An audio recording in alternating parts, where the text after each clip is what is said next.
जय श्री राम भक्तों। ये लक्षण जिनमें होते हैं उनके ऊपर पिछले जन्म की ईश्वरीय कृपा होती है।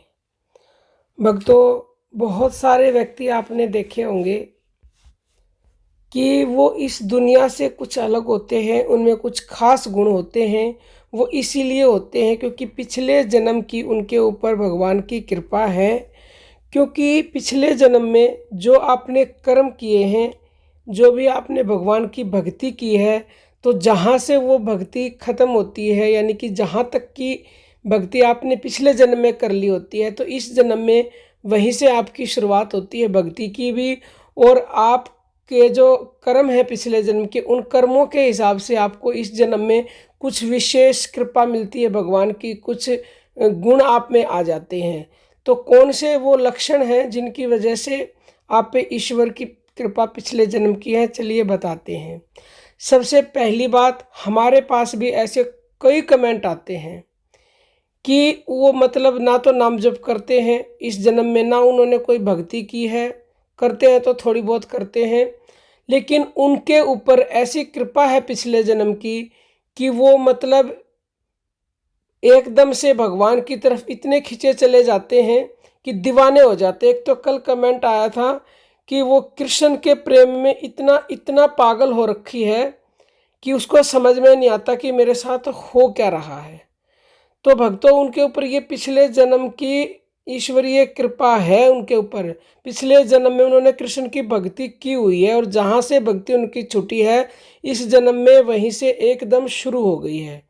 और थोड़े से दिन पहले एक 12 साल की लड़की के हमारे पास बहुत कमेंट आए कि उनको मतलब कृष्ण की आवाज़ सुनाई देती है, स्कूल में भी जाती है तो भी उनको कृष्ण कृष्ण सुनाई देता रहता है, कुछ भी नहीं कर पाती।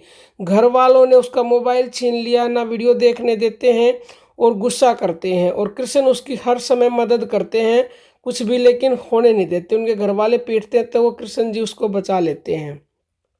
तो ये सब ईश्वर की कृपा है उनके ऊपर पिछले जन्म के कर्मों की वजह से।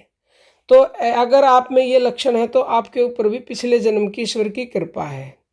दूसरे नंबर का जो लक्षण होता है ये होता है कि कुछ व्यक्ति आपने देखे होंगे कि वो मतलब ज़्यादा किसी से बोलते नहीं हैं, अपने आप को मौन ही रखना पसंद करते हैं और हर समय ईश्वर की भक्ति में डूबे रहते हैं। हर समय उनका मन ये करता है कि मैं बस किसी से फालतू ना बोलूं, अपने खाली समय में भगवान का नाम जपूं, भजन ध्यान करूं।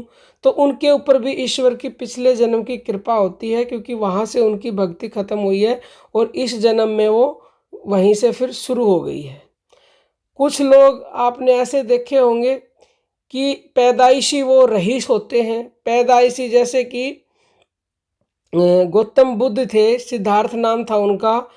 तो वो क्या थे, राजघराने में पैदा हुए, तो उनके ऊपर पिछले जन्म की ईश्वर की कृपा थी और उन्होंने भक्ति की थी। इस जन्म में उनको ऐसे राजघराने में पैदा किया कि भक्ति करने में उनको किसी प्रकार की कोई भी अड़चन ना आए, वो आराम से भक्ति कर सकें। तो उनके ऊपर ईश्वर की कृपा का ये बहुत बड़ा लक्षण है और उन्होंने भक्ति की।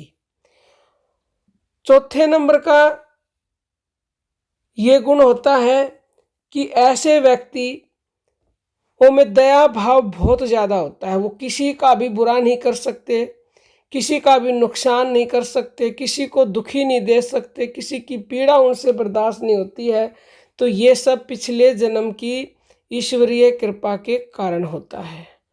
पांचवें नंबर का संकेत ये होता है कि कुछ ऐसे व्यक्ति हैं आज भी ईश्वर की कृपा के कारण कि उन व्यक्तियों के ऊपर ना दुख का ना सुख का कोई प्रभाव नहीं पड़ता। दुख आ जाए तो भी नॉर्मल है, सुख आ जाए तो भी नॉर्मल है। दुनिया को दिखाने के लिए ये सब किया जाता है, दुख सुख ऊपर से, लेकिन अंदर से वो हमेशा प्रसन्न रहते हैं। ऐसे व्यक्तियों को स्थित प्रज्ञ बोला गया। श्री कृष्ण भगवान ने गीता में दूसरे अध्याय में बताया है कि स्थित प्रज्ञ जो व्यक्ति होते हैं ये बहुत ही बड़ा गुण होता है। अगर उन्होंने इस जन्म में भक्ति नहीं की और वो अपने आप से, तो पिछले जन्म की ईश्वरीय कृपा के कारण उनके साथ ऐसा हो रहा है। लक्षण तो और भी बहुत सारे हैं भक्तों, और भी हम बता देंगे। अगर आपको ये वीडियो पसंद आए, अगर आपको अच्छे लगे तो कमेंट करना, हम सेकंड पार्ट बना देंगे। नहीं तो आज की वीडियो में हमने ये 5 लक्षण बताए जो बताते हैं कि आपके ऊपर पिछले जन्मों की ईश्वर की कृपा है। अब हम अपनी वाणी को विराम देते हैं। जय श्री राम।